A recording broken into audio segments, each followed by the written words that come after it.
എല്ലാവർക്കും നമസ്കാരം. ഇന്ന് നമ്മൾ ചർച്ച ചെയ്യാൻ പോകുന്നത് ഇസ്ലാമിനകത്തുള്ള മതം മാറ്റവുമായി ബന്ധപ്പെട്ട ചില വിഷയങ്ങളാണ്. അതിൽ വിവാഹം, മറ്റു തരത്തിലുള്ള മറ്റു മതങ്ങളോടുള്ള കൊടുക്കൽ വാങ്ങലുകൾ ഇതൊക്കെ ഉൾപ്പെടുത്തിയിട്ടുണ്ട്. അതുകൂടാതെ എൻ്റെ ഈ മതം മാറ്റം എന്ന വിഷയത്തിലുള്ള വ്യക്തിപരമായിട്ടുള്ള അഭിപ്രായം, പ്രത്യേകിച്ച് ലവ് ജിഹാദ് അതുമായി ബന്ധപ്പെട്ടുള്ള അഭിപ്രായം, ഇതൊക്കെയാണ് നമ്മൾ പറയാൻ പോകുന്നത്. വിഷയം ആരംഭിക്കുന്നതിന് മുമ്പ് എനിക്ക് കുറച്ച് കാര്യങ്ങൾ പറയാനുണ്ട്. ആദ്യമായിട്ട് പറയാനുള്ളത് സബ്സ്ക്രൈബ് ചെയ്യാനുള്ളത് സബ്സ്ക്രൈബ് ചെയ്യുക, ലൈക്ക് ചെയ്യുക, ഷെയർ ചെയ്യുക, സപ്പോർട്ട് ചെയ്യുക. ഞാൻ എല്ലാ ദിവസവും ഒന്നും കണ്ടന്റ് ഉണ്ടാക്കുന്ന ആളല്ല, അത് നിങ്ങൾക്കറിയാം. പിന്നെ കഴിയുന്നതും 20-25 മിനിറ്റിൻ്റെ ഉള്ളിൽ അല്ലെങ്കിൽ 15 മിനിറ്റിൻ്റെ ഉള്ളിൽ ഒക്കെ കാര്യങ്ങൾ ഒതുക്കി പറയാനാണ് ശ്രമിക്കുന്നത്. നിങ്ങൾക്ക് പറ്റുമെങ്കിൽ എന്നെ ഇതുപോലെ സപ്പോർട്ട് ചെയ്യാൻ ശ്രമിക്കാം എന്ന് ആദ്യം പറയുന്നു. അതിൻ്റെ കൂടെ കമൻറ്റിനുള്ള മറുപടിയാണ് ഈ എക്സ് ആണോ വൈ ആണോ ഞാൻ എന്ന് ചോദിക്കുന്ന ആളുകൾക്കുള്ള മറുപടിയാണ്. കേട്ടോളൂ. ഈ എക്സ് മുസ്ലിം എന്ന് ചില ആളുകൾ പറയുന്നത് അവർ ഈ ഇസ്ലാമിനെ പുറത്ത് വന്ന് അതിൻ്റെ ഭാഗമായിട്ട് അല്ലെങ്കിൽ മതവിമർശനം നടത്തുന്നതിൻ്റെ ഭാഗമായിട്ട് അല്ലെങ്കിൽ മതത്തെ ഏതെങ്കിലും തരത്തിൽ എതിർക്കുന്നതിൻ്റെ ഭാഗമായിട്ട് അവർക്ക് നേരിട്ട് സാമ്പത്തികമാകാം, സാമൂഹികമാകാം, അങ്ങനത്തെ ഒറ്റപ്പെടലും മറ്റ് തരത്തിലുള്ള ഈ കുടുംബത്തിൽ നിന്നുള്ള അല്ലെങ്കിൽ മഹൽ കമ്മിറ്റിയിൽ നിന്നുള്ള തിരിച്ചടികളൊക്കെയാണ്. അതൊക്കെ കൊണ്ട് അവർ എക്സ് മുസ്ലിം എന്നൊരു ടാഗിൽ വിശ്വസിക്കുന്നുണ്ടെങ്കിൽ അത് അവരുടെ അവകാശം, അവരങ്ങനെ ചെയ്തോട്ടെ എന്ന് തന്നെയാണ് എൻ്റെ അഭിപ്രായം. ഞാൻ ആ ഗണത്തിൽ പെടില്ല എന്നാണ് ഞാൻ കരുതുന്നത്. കാരണം അങ്ങനെ ഒരു ബുദ്ധിമുട്ട് യഥാർത്ഥത്തിൽ മതത്തിനകത്തുനിന്ന് എനിക്ക് വ്യക്തിപരമായിട്ടുണ്ടായിട്ടില്ല. മഹൽ കമ്മിറ്റിയിൽ നിന്ന് എന്നെ പുറത്താക്കാൻ പറ്റില്ല, കാരണം ഞാൻ മഹൽ കമ്മിറ്റിയിലില്ല. അതാണ്. അതുപോലെ എന്നെ കുടുംബത്തിൽ നിന്ന് പുറത്താക്കാൻ പറ്റില്ല, ഞാൻ കുടുംബത്തിലുമില്ല. ഇങ്ങനത്തെ കാര്യങ്ങളോട് ഞാൻ എക്സ് ആണോ എന്ന് ചോദിച്ചാൽ എക്സ് അല്ല. പിന്നെ മതവിമർശനം ഞാൻ നടത്തിയിരുന്നു, എക്സ് എന്ന ടാഗിൽ ഞാനും വിശ്വസിച്ചിരുന്നു, ഞാൻ ക്ലബ് ഹൗസിലുണ്ടായിരുന്നു. അപ്പോൾ അതൊക്കെ ഉണ്ടോയെന്ന് വെച്ചാൽ അങ്ങനെ വെച്ച സമയം എനിക്കും ഉണ്ടായിരുന്നു.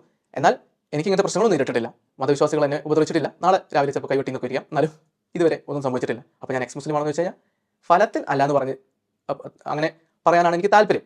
ഇനി എൻ്റെ വ്യക്തിപരമായിട്ടുള്ള ചില ആഗ്രഹ ചിന്തകൾ കൂടി നിങ്ങൾ മനസ്സിലാക്കണം.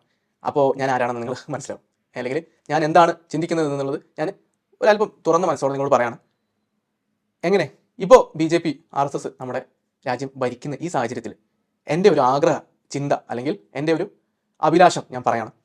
അടുത്ത തെരഞ്ഞെടുപ്പ് കഴിഞ്ഞാൽ BJP എന്ത് ചെയ്യണം എന്നുള്ളതിൻ്റെ ഭാഗമായിട്ട് ഞാൻ കരുതുന്ന കാര്യമാണ്. അപ്പോൾ നിങ്ങൾക്ക് മനസ്സിലാവും എൻ്റെ ഒരു ലെവൽ ഏതാണെന്നുള്ളത്. എങ്ങനെ BJPയും RSSും ഇനി ഒരുപാട് ഭൂരിപക്ഷത്തിൽ അധികാരത്തിൽ വരുന്ന സമയത്ത് ഭരണഘടന മാറ്റി അതിൽ നിന്ന് മതേതരത്വം എടുത്ത് കളയണം എന്നാണ് എൻ്റെ അഭിപ്രായം. മതേതരത്വം എടുത്ത് കളയുക മാത്രമല്ല, അതിനകത്ത് മനുസ്മൃതിയും ഹൈന്ദവ ശാസ്ത്രത്തിലുള്ള കാര്യങ്ങളൊക്കെ കുത്തിത്തിരികി ഇന്ത്യ 100% വിത്തൗട്ട് എനി കോംപ്രമൈസ് 100% ഹൈന്ദവ സനാതന രാജ്യമാക്കി മാറ്റണം. ഇന്ത്യയുടെ പേര് പോലും മാറ്റി, ഭാരത് എന്നുള്ള പേര് പോലും മാറ്റി സനാതനസ്ഥാനം, അങ്ങനെ അതായത് ഹൈന്ദവതയോട് അടുത്ത് നിൽക്കുന്ന പേരുകൾ ഇടണം. അല്ലെങ്കിൽ അങ്ങനത്തെ രൂപേണയുള്ള കാര്യങ്ങൾ ചെയ്ത് ഈ ഹൈന്ദവ മതവുമായി ബന്ധപ്പെട്ടിട്ടുള്ള ഒരു പൂർണ്ണമായ രാഷ്ട്രമാക്കി ഇന്ത്യയെ മാറ്റണം എന്നുള്ളൊരു ആഗ്രഹമാണ് എനിക്കുള്ളത്.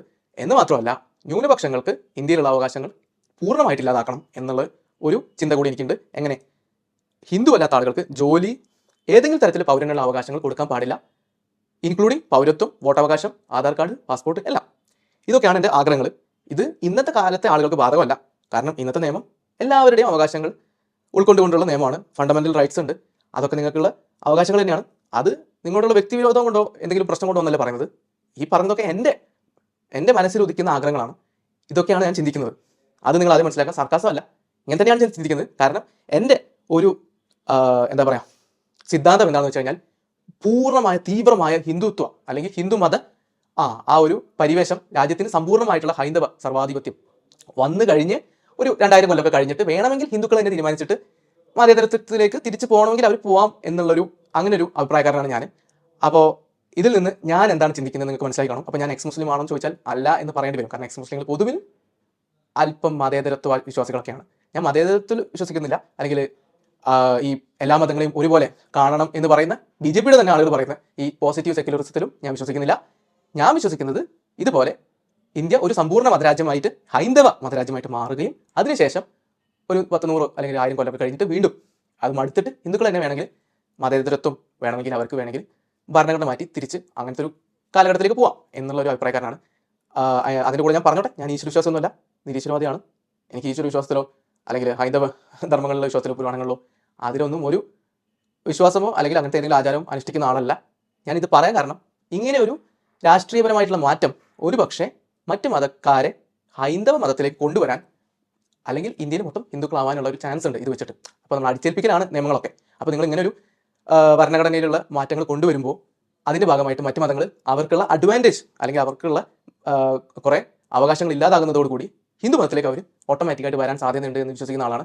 അവർ ഇന്ത്യയിൽ നിന്ന് അല്ലെങ്കിൽ പോകേണ്ടി വരും, ഇന്ത്യയിൽ നിന്ന് അവർ പലായനം ചെയ്യേണ്ടി വരും. അപ്പോൾ എന്ത് സംഭവിക്കും? അതൊരു വലിയ ബുദ്ധിമുട്ടാണ്.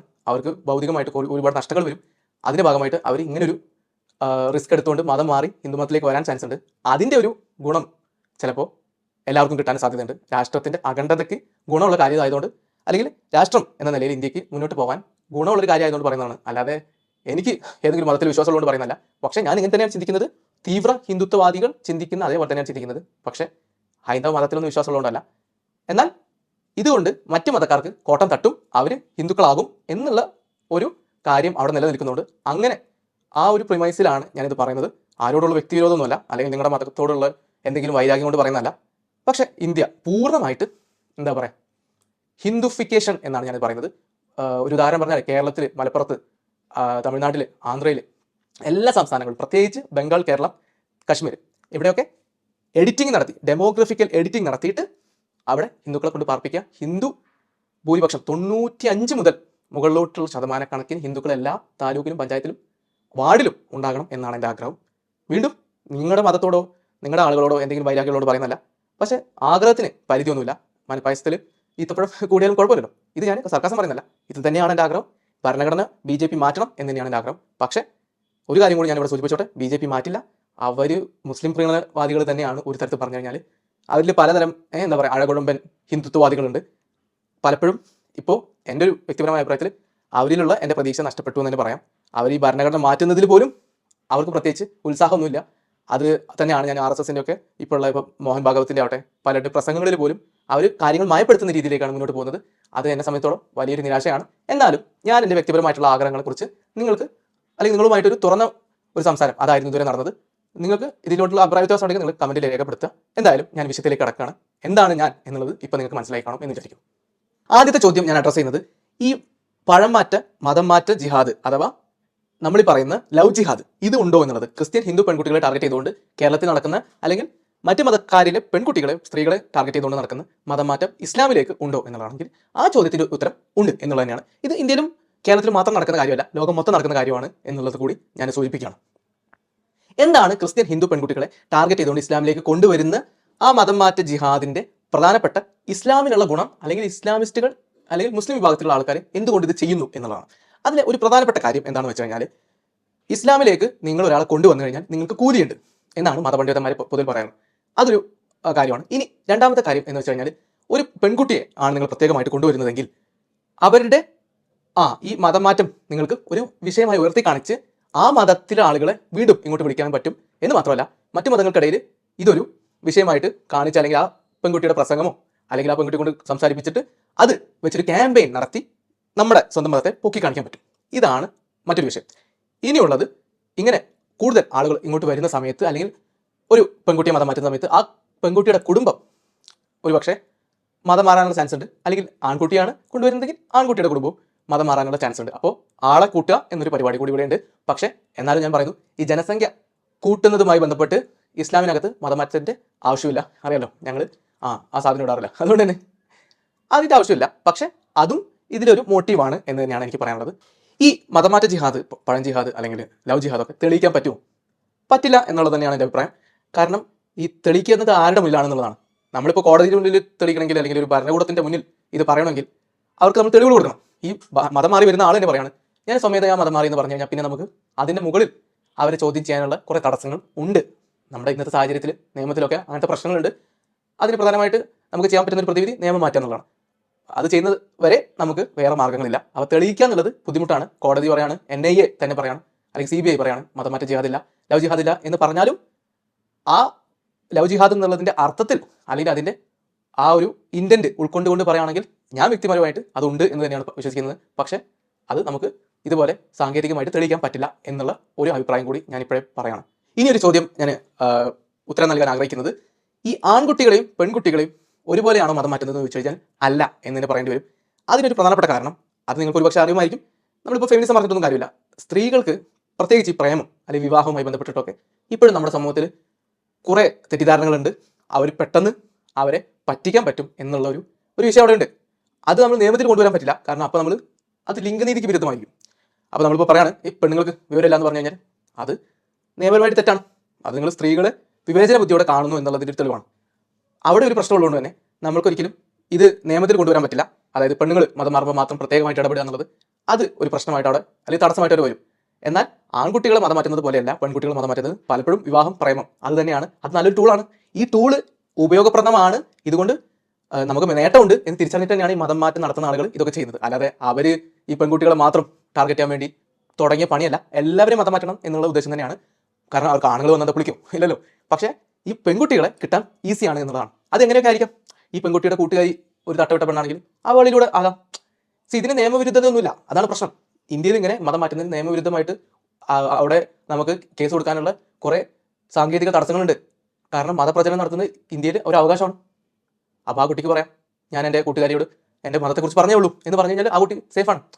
തട്ടമിട്ട നിങ്ങളുടെ കൂട്ടുകാരിയാണെങ്കിലും, ഇപ്പോൾ ഒരു ക്രിസ്ത്യൻ ഒരു ഹിന്ദു പെൺകുട്ടിയുടെ തട്ടമിട്ട കൂട്ടുകാരിയാണെങ്കിലും അവൾക്കും ഈ ഇതുപോലുള്ള മതപ്രചരണം നടത്തി മറ്റേ കൂട്ടുകാരിയെ ഇൻഫ്ലുവൻസ് ചെയ്യാൻ സാധിക്കും. അതൊരു വാസ്തവമാണ്, യാഥാർത്ഥ്യമാണ്, സമൂഹത്തിലുള്ള ഒരു പ്രശ്നമാണ്. അത് നമ്മൾ നിയമപരമായിട്ട് അഡ്രസ്സ് ചെയ്യാൻ ഇന്ന് നമുക്ക് അങ്ങനെ ഒരു സാഹചര്യം ഇല്ല എന്നുള്ളതാണ് സത്യം. ഇനി ഈ തട്ടമിട്ട പെൺകുട്ടികളാവട്ടെ തൊപ്പിയിട്ട ആൺകുട്ടികളാവട്ടെ, ഇവരെ കൊണ്ട് അവരുടെ സഹപാഠികളെ മതം മാറ്റുന്നതും അല്ലെങ്കിൽ പ്രേമിച്ച് മതം മാറ്റുക, വിവാഹം കഴിച്ച് മതം മാറ്റുക എന്നുള്ളതിന് അത് അവരുടെ മാത്രം തെറ്റല്ല. മദ്രസ കണ്ടീഷനിങ് ഉണ്ട്. മദ്രസയിൽ നിന്നുള്ള അവർക്ക് വളർന്നു വരുന്ന ആ സാഹചര്യം അത് അവരെ ബാധിക്കുന്നു എന്ന് മാത്രമല്ല, പണ്ഡിതന്മാർ ഇപ്പോൾ വെള്ളിയാഴ്ച നമസ്കാരത്തിന് പോകുന്ന സമയത്ത് അല്ലെങ്കിൽ ഇപ്പോൾ ഇവരുടെ സമ്മേളനങ്ങളൊക്കെ നടക്കുന്ന സമയത്ത് ഇവർ ഈ കുട്ടികളെയും ഈ അത് പെൺകുട്ടികളാവട്ടെ ആൺകുട്ടികളാവട്ടെ അവരെയൊക്കെ മോട്ടിവേറ്റ് ചെയ്യുന്നുണ്ട്. ഒരാൾ മതം മാറ്റി ഒരാൾ മതം മാറ്റി എന്ന് പറഞ്ഞിട്ട്. ഇതൊക്കെ സ്ഥിരമായിട്ട് കേരളത്തിലൊക്കെ മലപ്പുറത്തൊക്കെ പോയി കഴിഞ്ഞാൽ എന്നും എന്ന പോലെ നടക്കുന്ന എന്താ പറയുക ചോട്ടാ സമ്മേളനങ്ങളൊക്കെ ഇവർക്ക് ഉണ്ടാവാറുണ്ട്. അവിടെയൊക്കെ അവരിങ്ങനെ ഓപ്പൺ വേദിയിൽ പറയുന്ന കാര്യങ്ങളാണ്. ഇപ്പോൾ ഈ മുജാഹിദ് ബാലുശ്ശേരി പറഞ്ഞതെന്ന് നിങ്ങൾക്കറിയാം, ഒരു സുന്നികളുടെ പള്ളി മെമ്പറും കൂടി കിട്ടിക്കഴിഞ്ഞാൽ ഞങ്ങൾ ഇന്ത്യ അല്ലെങ്കിൽ കേരളം ഇസ്ലാമിക രാജ്യമാക്കി മാറ്റും എന്ന് പറയുന്നത് അത് പൊതുവേദി പറഞ്ഞ കാര്യമാണ്. അപ്പോൾ അങ്ങനെ ഇതുപോലെ ഈ അന്യമതത്തിലുള്ള ക്രിസ്ത്യൻ ഹിന്ദു പെൺകുട്ടികളെ അവരെ അല്ലെങ്കിൽ ആൺകുട്ടികളെ ആണെങ്കിൽ തന്നെ മതം മാറ്റുന്നതുമായി ബന്ധപ്പെട്ട് മുസ്ലിം കുട്ടികൾക്ക് ട്രെയിനിങ് കൊടുക്കുന്നത് അല്ലെങ്കിൽ അവരെ മോട്ടിവേറ്റ് ചെയ്യുന്നത് മുസ്ലിം പണ്ഡിതന്മാരാണ്. ഇതിനൊന്നും വീണ്ടും പറയുന്നു നിയമപരമായിട്ട് ഒരു തടസ്സവും അവരുടെ മുന്നിലില്ല എന്നുള്ളത് തന്നെയാണ് കാരണം. അപ്പോൾ ആ തടസ്സം ഉണ്ടാക്കുക എന്നുള്ളതാണ് നമ്മൾ അതിന് പ്രതിവിധിയായിട്ട് ചെയ്യേണ്ടത്. അപ്പോൾ ഇനി ഞാൻ കടക്കുന്നത് ആ മേഖലയിലേക്കാണ്. എങ്ങനെ ക്രിസ്ത്യൻ ഹിന്ദു പെൺകുട്ടികൾ ടാർഗറ്റ് ചെയ്തുകൊണ്ടുള്ള ഈ ലവ് ജിഹാദും ഈ മതം മാറ്റ ജിഹാദ്, അതായത് ആൺകുട്ടികളെ ആണെങ്കിൽ തന്നെ ഇവർ മതം മാറ്റാൻ ശ്രമിക്കുന്നുണ്ടെങ്കിൽ അത് തടയാനുള്ള ബെസ്റ്റ് മാർഗ്ഗമാണ് ഞാൻ ഈ പറയാൻ പോകുന്നത്. സൊല്യൂഷൻ അഥവാ ഇതിനുള്ള പ്രതിപ്രവർത്തനം എങ്ങനെയാണ് ഹിന്ദു ക്രിസ്ത്യൻ വിഭാഗങ്ങൾ ചെയ്യേണ്ടത് എന്നാണ് ഞാൻ പറയാൻ പോകുന്നത്. അപ്പോൾ അതിലേക്ക് കിടക്കാം. ആദ്യം ഞാൻ തുടങ്ങാൻ പോകുന്നത് ക്രിസ്ത്യൻ വിഭാഗങ്ങൾക്കാണ്. അല്ലെങ്കിൽ അവരുടെ പെൺകുട്ടികളെ മതം മാറ്റുന്നതുമായി ബന്ധപ്പെട്ടുള്ള നിങ്ങളുടെ വേവലാതി ഞാൻ പരിഹരിച്ചു തരാം. നിങ്ങൾ എന്ത് ചെയ്യാം, ഇതേ പരിപാടി തിരിച്ചു ചെയ്യാം. ഇത് ഞാൻ പ്രായോഗിക തലത്തിലാണ് പറയുന്നത്. ഇതിനെതിരെ കേസ് കൊടുക്കാൻ നമുക്ക് കുറേ ബുദ്ധിമുട്ടുണ്ട്, വേറെ കുറേ പ്രശ്നങ്ങളുള്ളതുകൊണ്ട് തന്നെ അതിൻ്റെ പിന്നാലെ പോകുന്നതിനേക്കാൾ മികച്ച ഒരു ഐഡിയ ആണ് ഞാൻ പറഞ്ഞു തരുന്നത്. ക്രിസ്ത്യാനികളുടെ കാര്യത്തിലാണ് പ്രത്യേകമായിട്ട് പറയുന്നത്. നിങ്ങളുടെ പെൺകുട്ടികളെ ഇസ്ലാമാക്കുന്നു എന്നുള്ള ഒരു ഘട്ടം വരുമ്പോൾ അല്ലെങ്കിൽ അങ്ങനെയുള്ള ഒരു പ്രശ്നം നിങ്ങൾ അഭിമുഖീകരിക്കേണ്ടത് അല്ലെങ്കിൽ അതിനുള്ള ഒരു പ്രതിപ്രവർത്തനം നടത്തേണ്ടത് എങ്ങനെയാണെന്നുള്ളതാണ് പറയുന്നത്. ഇത്രേ ഉള്ളൂ. നിങ്ങൾ ഈ മുസ്ലിം പെൺകുട്ടികളെ ടാർഗറ്റ് ചെയ്ത് മാത്രം ഒരു ക്യാമ്പയിൻ നടത്തുക. മതപ്രചരണമാണ്, തട്ടിക്കൊണ്ടുപോലൊന്നുമല്ല. നിങ്ങൾ മാന്യമായിട്ട് മതപ്രചരണം നടത്തുക എന്ന് മാത്രമല്ല, ഇസ്ലാമിനകത്ത് ഒരു ലൂപ്പ് ഹോൾ ഇതിനുണ്ട്. ക്രിസ്ത്യാനികളുടെ കാര്യത്തിലാണ്, അത് പ്രത്യേകം ശ്രദ്ധിക്കുക. ക്രിസ്ത്യൻ പെൺകുട്ടികൾ ഒരു മുസ്ലിം യുവാവിനെ കല്യാണം കഴിച്ച് പോകുന്നതിന് പകരമായിട്ട് ഒരു മുസ്ലിം പെൺകുട്ടി ഒരു ക്രിസ്ത്യൻ യുവാവിനെ കല്യാണം കഴിക്കട്ടെ. അപ്പോൾ എന്ത് സംഭവിക്കും? മതസൗഹാർദ്ദമാണല്ലോ. രണ്ട് വ്യത്യസ്ത മതങ്ങളിലുള്ള കുടുംബങ്ങൾ ഒന്നാവുന്നതല്ലേ, നല്ല കാര്യമല്ലേ? പിന്നെ ഈ മതപ്രചരണവുമായി ബന്ധപ്പെട്ടിട്ട് മുസ്ലിങ്ങൾക്ക് ഇത് ചെയ്യാൻ പറ്റുമെങ്കിൽ ക്രിസ്ത്യാനിക്കും ചെയ്യാമല്ലോ. അവിടെ എൻ്റെ അഭിപ്രായത്തിൽ ഏതെങ്കിലും തരത്തിൽ നിയമ തടസ്സം ഉണ്ടെന്ന് തോന്നുന്നില്ല. ഒരു മുസ്ലിം പെൺകുട്ടി ഒരു ക്രിസ്ത്യൻ യുവാവിനെ കല്യാണം കഴിച്ചാൽ എന്താ കുഴപ്പമില്ല, ഒരു വിഷയമില്ല, നല്ല കാര്യമല്ലേ? വീണ്ടും ഞാൻ പറയുന്നു മതസൗഹാർദ്ദമല്ലേ നമുക്ക് വലുത്. അപ്പോൾ അങ്ങനെ ഒരു കാര്യം നിങ്ങൾ ചെയ്യുക. അതിൻ്റെ കൂടെ ഇസ്ലാമിലുള്ള ആ ലൂപ്പ് ഹോൾ എന്താണ് ഞാൻ പറയാം. ഇസ്ലാമിൽ ഒരു മുസ്ലിം പെൺകുട്ടി ഒരു ക്രിസ്ത്യൻ യുവാവിനെ വിവാഹം കഴിക്കുന്നതും അതിനുശേഷം ആ ക്രിസ്ത്യൻ യുവാവ് ക്രിസ്തു മതത്തിൽ തന്നെ തുടരുന്നതിനും സാങ്കേതികമായിട്ട് ഒരു തടസ്സവും ഇസ്ലാമിനകത്തില്ല. അത് പണ്ഡിതന്റെ അഭിപ്രായം എന്ന നിലയ്ക്ക് മുസ്ലിങ്ങൾ നിയമമാക്കി ഒരു മുസ്ലിം യുവതി മറ്റൊരു മതത്തിലെ ആരെയും വിവാഹം കഴിക്കരുത് എന്നൊരു നിയമം അവിടെ ഉണ്ട്. പക്ഷേ ഖുറാനും ഹദീസും വെച്ചിട്ട് അത് തെളിയിക്കാൻ പറ്റില്ല എന്നുള്ളതാണ് സത്യം. അങ്ങനെ തെളിയിക്കാൻ ആഗ്രഹമുള്ളവരൊക്കെ ദയവ് ചെയ്ത് എൻ്റെ ആ ഒരു കമൻറ്റ് സെക്ഷനിൽ വന്നിട്ട് മെഴുകുക, ഞാൻ അതിനോട് മറുപടി പറയാം. അങ്ങനെ ലൂപ്പ് ഹോൾ ഉണ്ട്, നിങ്ങൾക്ക് ഇത് എടുത്തിട്ട് കൊണ്ട് തന്നെ വേണമെങ്കിൽ മതപ്രചരണം നടത്താം. ഇനി ഞാൻ പറയാൻ പോകുന്നത് ഇതിൻ്റെ ആടുമേക്കൽ ആസ്പെക്റ്റ് ആണ്. ഒരു ഹിന്ദു പെൺകുട്ടി ക്രിസ്ത്യൻ പെൺകുട്ടി അല്ലെങ്കിൽ പുരുഷൻ ക്രിസ്ത്യൻ പുരുഷൻ ഹിന്ദു പുരുഷൻ അവരെ മതം മാറ്റി ഇസ്ലാമിലേക്ക് കൊണ്ടുവന്നിട്ട് ആടുമേക്കാൻ അഫ്ഗാനിസ്ഥാനിലേക്കും സിറിയയിലേക്കും കൊണ്ടുവിടുന്നതിൻ്റെ ആ ഒരു എന്താ പറയുക, അതിനുള്ള ഇവരുടെ ഒരു കാരണം എന്താണെന്ന് വെച്ച് കഴിഞ്ഞാൽ ഇവരുടെ കുട്ടികളല്ലല്ലോ, അപ്പുറത്ത് ഉള്ള മതത്തിലെ ആളുകളുടെ കുട്ടികളാണ്. അതാണ് പ്രധാനപ്പെട്ട ഒരു കാര്യം. അതുകൊണ്ട് അവർ പോയിട്ട് എന്ത് സംഭവിച്ചാലും ഇവർക്ക് പ്രത്യേകിച്ചൊന്നും നഷ്ടപ്പെടാനില്ല. ഇവരുടെ കുട്ടികളെ ഇവർ പോലീസിൽ കോളേജിൽ സ്കൂളിൽ ഒക്കെ ചേർക്കും, അവിടെ പച്ച വെളിച്ചം വേണമല്ലോ. പക്ഷേ ഈ കുട്ടികളും ഇവരൊക്കെ അവരുടെ ജീവിതം നശിപ്പിച്ചുകൊണ്ട് അവരുടെ കുടുംബാംഗങ്ങളുടെ ജീവിതം നശിപ്പിച്ചുകൊണ്ട് അവർ ഇതോടെ പുറത്തോട്ട് പോയിട്ട് അപ്പോൾ അഫ്ഗാനിസ്ഥാനിലെ ജയിലൊക്കെ കഴിയുന്ന പോലെ കഴിയും. അപ്പോൾ ആ ഒരു വിഷയത്തിൽ പ്രധാനമായിട്ട് സ്വാർത്ഥത തന്നെയാണ് കാരണം. പിന്നെ ഒരു വിഷയം എന്താണെന്ന് വെച്ച് കഴിഞ്ഞാൽ, ഇങ്ങനെ ഈ പുതുതായിട്ട് വരുന്ന ആളുകൾ പോയിട്ട് അവിടെ മതത്തിന് വേണ്ടി പ്രവർത്തിച്ചാൽ അതും തങ്ങൾക്ക് ഗുണമാണെന്ന് കരുതുന്ന ഒരു ചെറിയൊരു ന്യൂനപക്ഷം എന്ന് പറഞ്ഞു കഴിഞ്ഞാൽ ഒരു 20 മുതൽ 35% വരെ ഈ മതത്തിനകത്തുണ്ട് എന്നാണ് ഞാൻ മനസ്സിലാക്കുന്നത്. വളരെ ഭീകരമായിട്ട് കാര്യങ്ങൾ ചെയ്യുന്ന ചില സംഘടനകളെ വരെ ന്യായീകരിക്കുന്ന അമ്മായിമാരൊക്കെ എനിക്കുണ്ട്. അതുകൊണ്ട് അവർ സാധാരണ അത്യാവശ്യം ലിബറലായ ആളുകൾ തന്നെയാണ്. എന്നാലും അങ്ങനെയൊക്കെ ചിന്തിക്കുന്ന ഒരു വലിയ വിഭാഗം അവിടെ ഉണ്ട് എന്നുള്ളതാണ് സത്യം.